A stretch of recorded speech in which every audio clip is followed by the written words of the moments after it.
నా మనసే పడవగా చేసి కలలన్నీ అలలుగా చేసి ఎప్పుడోనే పంపించాను నిన్ను చేరలేదా చెప్పాలని అనిపిస్తున్నా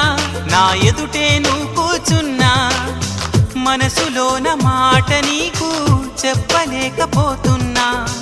చెప్పకుండా ఓ క్షణమైనా ఉండలేకపోతున్నా ఎలా చెప్పనమ్మా నా